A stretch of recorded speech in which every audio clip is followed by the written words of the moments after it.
নিষিদ্ধ দল আওয়ামী লীগের প্রতিষ্ঠাবার্ষিকী উপলক্ষে বিক্ষোভ মিছিল ও কেক কেটে উদযাপন করেন গোপালগঞ্জ সদর উপজেলার রঘুনাথপুর ইউনিয়নের দীঘালপুল গ্রামের সড়কে আওয়ামী লীগের কর্মসূচি পালিত হয়। ছাত্রলীগের সাবেক সভাপতি আব্দুল হামিদ সহ কয়েকজন নেতাকর্মী 2 মিনিটের ভিডিও সহ সোশ্যাল মিডিয়ায় প্রকাশ করেছিলেন। ভিডিওতে দেখা গিয়েছিল গোপালগঞ্জ পৌর ছাত্রলীগের সাবেক যুগ্ম আহ্বায়ক ওমর ফারুক খান রিপনের নেতৃত্বে কয়েকশো নেতাকর্মী বিক্ষোভ মিছিল করেছিল। আরেকটি ভিডিওতে দেখা যায় পটিয়া উপজেলা পৌরসভা আওয়ামী লীগের অঙ্গ সংগঠনের নেতৃবৃন্দ উপস্থিত হয়ে প্রোগ্রাম করেছিল আওয়ামী লীগের ৭৭তম প্রতিষ্ঠাবার্ষিকী উদযাপনে। এছাড়াও ঢাকা মহানগর উত্তর আওয়ামী যুবলীগের যুগ্ম সাধারণ সম্পাদক তাজবিরুল হক অনুর নেতৃত্বে আওয়ামী লীগের ৭৭তম প্রতিষ্ঠাবার্ষিকী পালিত হয়েছিল। মাদারীপুর সদর উপজেলার মোস্তফাপুর এলাকায় ৪০ থেকে ৫০ জন ব্যক্তি ঢাকা বরিশাল মহাসড়কের মোস্তফাপুর মেলগেট থেকে একটি মিছিল নিয়ে বড় ব্রিজের দিকে যায়। কুষ্টিয়ার কুমারখালীতে মোটরসাইকেল শোডাউন দেয় যুবলীগের নেতাকর্মীরা। কুষ্টিয়ার যুবলীগের নেতা সাইফুলের নেতৃত্বে কুষ্টিয়ার রাজবাড়ী আঞ্চলিক মহানগরের কুমারখালীর নন্দনলালপুর ইউনিয়নের কালুর মোড় সংলগ্ন পুলিশ বক্স এলাকা থেকে শোডাউন করে আওয়ামী লীগের ৭৭তম প্রতিষ্ঠাবার্ষিকী পালিত হয়েছিল। বরিশালে ছাত্রলীগের নেতাকর্মীরা ৭৭তম প্রতিষ্ঠাবার্ষিকী পালন করে আনন্দ র্যালি বের করে ঝিনাইদহে লাঠিসোঁটা হাতে নিয়ে আওয়ামী লীগের প্রতিষ্ঠাবার্ষিকী পালিত করেছিল। নিষিদ্ধ দলটির নেতাকর্মীরা নাটোর জেলায় ছাত্রলীগের নেতাকর্মীরা এবং যুবলীগের নেতাকর্মীরা ৭৭তম প্রতিষ্ঠাবার্ষিকী পালন করেছিল মিছিলের মাধ্যমে।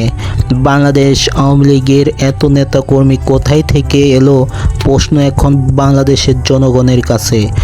তবে কি জুলাই আন্দোলনকারীরা ব্যর্থ কি জামাত, বিএনপি, এনসিপি এবং সাধারণ আমজনতা?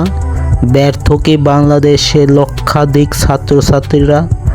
এনসিপি, জামাত, বিএনপির হাতে কি বাংলাদেশ নিরাপদ নয়? সরকার এবং বিরোধী দলের একের অপরের প্রতি দোষারোপ করে চলছে প্রতিদিনেই। আর এই সুযোগে আওয়ামী লীগের নেতাকর্মীরা আবারও জাগ্রত হয়ে উঠতেছে স্বৈরাচারী আবারও প্রতিষ্ঠা করার জন্য। আমরা বাংলাদেশের আইন আদালতের দিকে তাকালে দেখতে পাই আওয়ামী লীগের নেতাকর্মীরা মুক্তি পেয়ে যাচ্ছে অতি দ্রুত এবং তারা আবারও বিভিন্ন দলে যোগ দিয়ে ফায়দা লুটতেছে। আর এই দিকে সকল স্বৈরাচারীদের জামাত, বিএনপি, এনসিপি ক্ষমা করে দিয়ে চলতেছে, বাংলাদেশের জনগণের সাথে প্রতারণা করছে। এভাবেই তারা সবাই জুলাই যোদ্ধা বলে দাবি করে, অথচ সকলকে তদন্ত করলে দেখা যাবে যার পড়ালেখা করার জন্য টিউশনি করতে হতো আজ তার কোটি কোটি টাকা হিসাব চাইলে তারা বিভিন্ন কায়দায় হিসাব দেয়। অথচ 5 আগস্টে 2024 সালের আগে তাদের ঘরটাও দালান ছিল না, আর কারো থাকলেও 3 তলা ঘর দেওয়ার মতো অর্থ বা টাকা পয়সা ছিল না। অথচ আজ টাকার অভাব নাই। সকল দলের নেতাকর্মীর অর্থ সম্পদ বাড়ার একটাই কারণ, আওয়ামী লীগকে সুযোগ দেওয়া। বিগত 17 বছর জনগণের অর্থ লুট করে বিদেশে অর্থ পাচার করেছিল। তাদের অর্থ সম্পদ বাজেয়াপ্ত না করে সকল দলেই সমঝোতা করেছে। সমঝোতা এমনি হয় নাই। জনগণ জেনে রাখুন, অর্থ সম্পদ চুক্তির বিনিময়ে হয়েছে। 5 আগস্ট 2024 সালে কোনো আওয়ামী লীগই দেশ থেকে বিতাড়িত হতে পারে নাই। তাদেরকে পার করে দেওয়া হয়েছে অর্থ সম্পদের বিনিময়ে। বিনিময় ছাড়া পাগলেও কথা বোঝে না, সমঝোতাও করে না। তবে কিভাবে একজন সুস্থ মস্তিষ্ক মানুষ বিনিময় ছাড়া সমঝোতা করবে? প্রশ্ন এখন আর এটাই ভাবা বিষয়। কখনো ভাবা যায় না, আর বিনিময় ছাড়া সমঝোতা হবেও না, এটাই নিশ্চিত। একটা বিষয় লক্ষ্য করুন, 5ই আগস্ট 2024 সালের আগে অনেকেই বলেছিল তার 14 গোষ্ঠী আওয়ামী লীগ, অথচ 5ই আগস্টের পর সকলেই আওয়ামী লীগ বিরোধী। পাশা বা চাল উল্টে গেল না, বলেন সকলেই।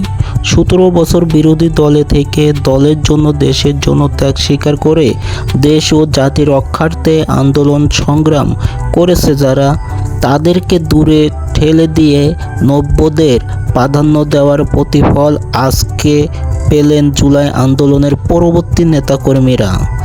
এদের জন্যই আওয়ামী লীগের প্রতিষ্ঠাবার্ষিকী পালন করা যাচ্ছে। নিষিদ্ধ একটি সংগঠন হওয়া সত্ত্বেও আওয়ামী লীগের নেতাকর্মীরা জেগে উঠেছে। তাদের একটাই কারণ, ত্যাগীদের মূল্যায়ন না করার জন্য, ত্যাগীদের স্বাবলম্বী না করার জন্য আজ আওয়ামী লীগের নেতাকর্মীরা নিষিদ্ধ হওয়া সত্ত্বেও ৭৭তম প্রতিষ্ঠাবার্ষিকী পালন করতে পেরেছে। জামাতকে দেখা যায় নাই আওয়ামী লীগকে প্রতিহত করতে, আবার এনসিপিকেও দেখা যায় নাই। বিএনপি কিছু কিছু জায়গায় প্রতিহত করতে দেখা গিয়েছে। যেগুলো জায়গায় প্রতিহত হয়েছে সেখানে আওয়ামী লীগের কেউ বেরই হয় নাই। জনগণের মনে প্রশ্ন জাগে, তাহলে কি বিএনপি, জামাত, এনসিপি আওয়ামী লীগের পুনর্বাসন চাচ্ছে? আবার আরেকটি প্রশ্ন জাগে, 5ই আগস্ট 2024 সালের পরের নেতাকর্মীরাও কি আওয়ামী লীগকে পুনর্বাসন চায়, নাকি এরাই আওয়ামী লীগ বা দালাল? আজ বাংলাদেশ প্রশ্নবিদ্ধ জনগণ, প্রশ্নবিদ্ধ জুলাই আন্দোলন, প্রশ্নবিদ্ধ 5ই আগস্ট 2024। হাজারো প্রশ্নের সম্মুখীন বাংলাদেশ। জানি না এর উত্তর মিলবে কিনা, তবে বাংলাদেশ ষড়যন্ত্রের শিকারে পরিণত হয়েছে। সকল ষড়যন্ত্রকে রুখে দিতে পারবে কিনা তাও বলতে পারছি না। অপরাজনীতি থেকে বেরিয়ে আসতে পারবে কিনা সেটাও দেখার বিষয়। আরেকটি বিষয়, সন্ত্রাস আওয়ামী লীগের সকল অর্থ সম্পদ, ব্যাংক ব্যালেন্স, চাকরি, বাড়ি ঘর সকল কিছু বাজেয়াপ্ত করতে পারবে কিনা সেটাই দেখার বিষয়। ত্যাগী নেতাকর্মীদের বেকারত্ব দূর করতে পারবে কি? কর্মসংস্থান বাড়াতে পারবে কি? রাষ্ট্র পরিচালনায় ন্যায়ের পথে হাঁটতে পারবে কি? যদি সকল সমস্যার সমাধান করতে পারে, তবে নিষিদ্ধ সংগঠন বাংলাদেশে আর থাকবে না। এটাই ছিল আজকের আলোচনা বিষয়। সকলের সাথে থাকবেন, ভালো থাকবেন, সুস্থ থাকবেন। আল্লাহ হাফেজ।